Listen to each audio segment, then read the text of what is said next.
She was pregnant, alone, and just trying to pay her electricity bill. He was the most feared man in Seoul, trying to avoid his ex. For exactly 4 minutes, they needed each other. What neither of them knew was that those 4 minutes would cost them everything, and give them something neither deserved but both needed. Kim Jae arrived at the Grand Sora Hotel ballroom at exactly 9:07 p.m., not by accident. The 7-minute delay ensured every conversation paused when he entered. He was 36. Black tailored suit, no tie, visible neck tattoos climbing above his collar. The most feared name in Seoul, 4 companies on public record, one that existed in no file, no court, no database. His second in command, Sue, materialized at his shoulder. She's here. No name needed. But only one she made Sue speak that carefully, like he was holding something that could detonate. Ha-eun, his ex. Kim Jae turned, found her instantly, gold dress. Eyes that swept the room, located him with surgical precision, and smiled. Slow, deliberate, practiced. He felt nothing. That was always the problem. Not anger, not longing. Pure silence. And Ha-eun had spent 2 years turning his silence into a weapon she aimed back at him. She started moving toward him. Near the far window, Becky Larson stood alone. 28, 7 months pregnant? A burgundy dress she'd ironed twice because it was the only formal thing still zipping over her belly. She wasn't supposed to be here. She was here because a nervous client facing a quiet boardroom crisis had begged her to come and help him navigate 3 conversations tonight. She'd said yes because the electricity bill was due Thursday. Sparkling water in hand, she watched the room the way she always did. Quietly, carefully, already mentally calculating her invoice. She told herself she'd be home by 10. She had absolutely no idea what was coming for her. Kim Jae crossed the room in 14 steps. Becky noticed him coming and did not straighten, did not smile. She simply watched him approach the way she watched everything, calmly, like she was already 2 steps ahead. He stopped beside her and said quietly, "Stay next to me." She turned and looked at him, not up at him, not intimidated, directly at him, the way people look at other people, not legends. "Excuse me?" "My ex just walked in," he said, voice low. "I need 60 seconds. Becky glanced once toward the center of the room, then back at him. You walked 14 steps across a crowded ballroom," she said calmly, "to use a pregnant woman as a prop." Something shifted in his jaw. "I'll compensate you for your time." "I don't need your money." She tilted her head slightly. "I need you to understand what you just did." He studied her. There was no performance in her face. No hunger for status, no nervousness around his name.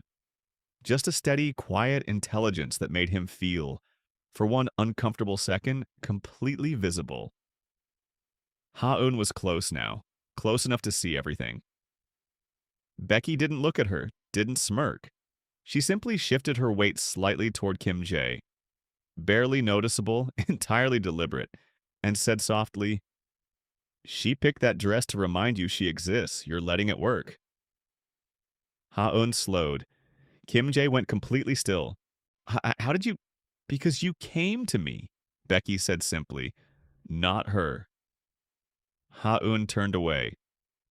Kim Jae stood in the silence that followed and felt something he hadn't felt in 6 years.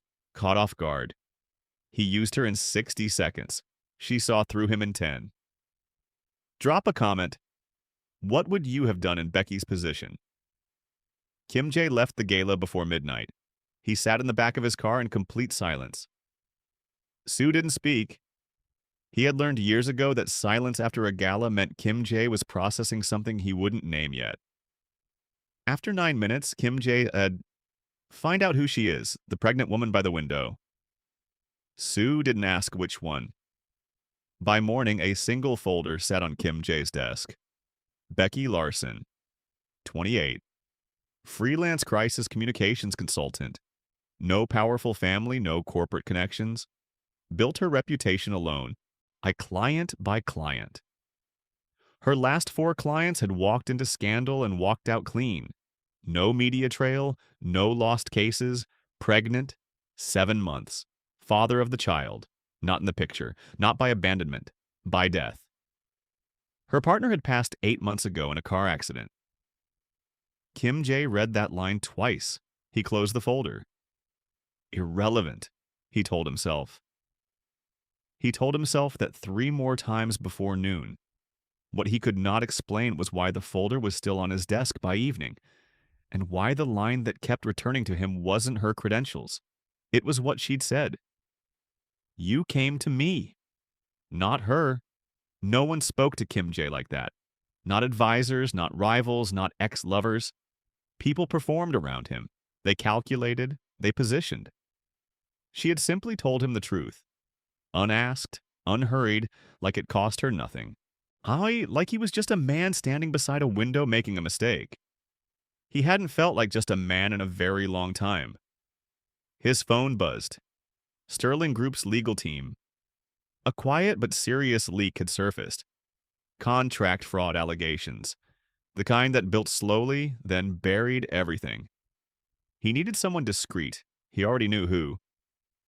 Becky was halfway through her morning coffee when her intake form flagged a new client. Sterling Group Seoul. She went still. Everyone in her industry knew Sterling Group. Clean on the surface, vast underneath. And right now, quietly bleeding from a leak that hadn't exploded yet but would. Her managing contact called within the hour.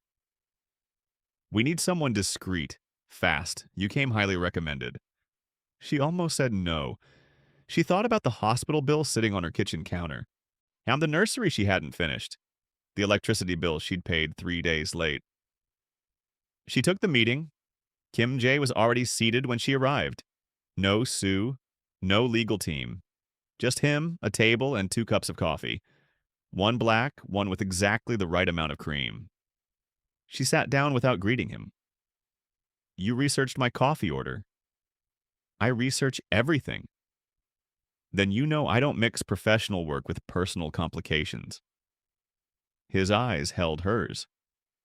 I'm hiring you to do a job. And the 60 seconds at the gala was separate. She opened her folder and looked at him the way she'd looked at him that first night. Direct, unhurried, like she was reading something written beneath the surface. I'll take the case, but I need full access. No locked doors. Something passed across his face. Brief, almost invisible. Find the doors first, he said quietly. Then we'll talk. I always find them, she replied. He nodded once. And for the second time in 4 days, Kim J felt something he could not immediately classify. The unsettling sensation of being in a room with someone he could not predict. He told himself it was professional respect. He was already wrong. 3 weeks into the case, Becky found what she wasn't supposed to find. It wasn't hidden sloppily. Someone had buried it deep inside a subsidiary's archived records, layered beneath 3 shell transfers and a restructured contract dated 7 years ago. But Becky was good precisely because she looked where others stopped looking. The file named a woman, Ha-eun, not as Kim J's ex-girlfriend. As a silent financial stakeholder, written into a subsidiary contract 12 months before they had ever gone public as a couple. Asset transfers, quiet equity, all perfectly legal on the surface, all pointing at one thing. She was never just his ex. She had been inside his company before she was ever in his life. That evening, Kim J arrived at her temporary office for their scheduled briefing. He looked at her face, stopped walking. What did you find? Becky slid the folder across the table without a word. He didn't open it immediately. He looked at it the way people look at things they already suspect will destroy something. Then he opened it. The silence stretched for over a minute. She was embedded in Sterling Group before you were ever together, Becky said carefully. Oh, yes? The fraud leak, it didn't come from a disgruntled employee. No. She's been dismantling you from the inside. Becky paused. How long have you known? Kim Jae was quiet for a long moment. Long enough to know I let it happen. 6 words, spoken quietly without excuse. Becky had interviewed CEOs, politicians, and men who had never once admitted fault in their lives. She had never heard anything hit the floor quite like that. She didn't reach for pity, didn't reach for strategy. She said, then we fix it, from the beginning. He trusted the wrong woman for years. She lost the right man too soon. Have you ever let the wrong person stay because leaving felt like losing? Tell us below. The work became late nights, not romantic ones. Evidence boards, document trails, cold coffee at midnight. One evening, Becky stood too quickly from her chair and grabbed the desk edge. A sharp breath. Kim Jae was across the room in seconds. Becky, I'm fine. She exhaled slowly. He kicks when I've been sitting too long. Kim Jae looked at her stomach, then at her face. And for a moment, he didn't look like the man who moved empires. He just looked like someone who hadn't allowed himself to care about anything in a very long time and was suddenly finding it difficult to stop. Sit down, he said quietly. I have 3 more files. They'll be here in 10 minutes. She sat. He made ramen on the small office stove, badly but with full concentration, and set a bowl in front of her. She stared at it. You have a personal chef. He's not here. She almost smiled. Ate it anyway. They worked in comfortable silence before Kim Jae said quietly, my father built this company. Handed it to me at 19 and said the only thing that would ever destroy it was emotion. Becky didn't look up immediately. You believed him for 17 years, she said. What changed? He was quiet. Someone told me the truth. Without being asked. She looked up. He wasn't smiling, but something in his face had shifted. Rare, unguarded, entirely real. Your father was wrong, she said. Emotion didn't create this problem. Mistaking control for a connection did. He stared at her for a long moment. You say things no one else says to me. Because I don't need anything from you. The room settled into something quiet and warm, and neither of them reached to name it. The story dropped at 6 a.m. on a Tuesday, not a tabloid, a respected business publication. Sourced anonymously, is carefully worded, nothing provably false. It claimed that Kim Jae had hired a personal consultant under false pretenses, that Becky Larson was not an independent investigator, but a strategically placed ally, that the pregnancy was Kim Jae's, deliberately concealed to manufacture a sympathetic public image ahead of the fraud story breaking. Becky read it at her kitchen table and felt a cold, specific fury she had never felt before. They had used her unborn child. Kim Jae called before she could reach for her phone. I saw it. Your board is already calling me, she said. Her voice was controlled, barely. 2 members want me removed. That won't happen.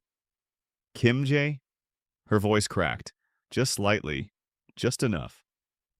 I need you to hear me. I did not sign up to become a move on someone's board, not Ha Yoon's. Oh, not yours. Silence. I know that. Do you? The crack widened.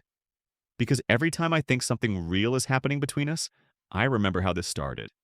You grabbed me at a party to fix your problem. That's where we began, and I have to ask myself, her voice dropped, if any of it since then has actually been different, or if I'm still just useful.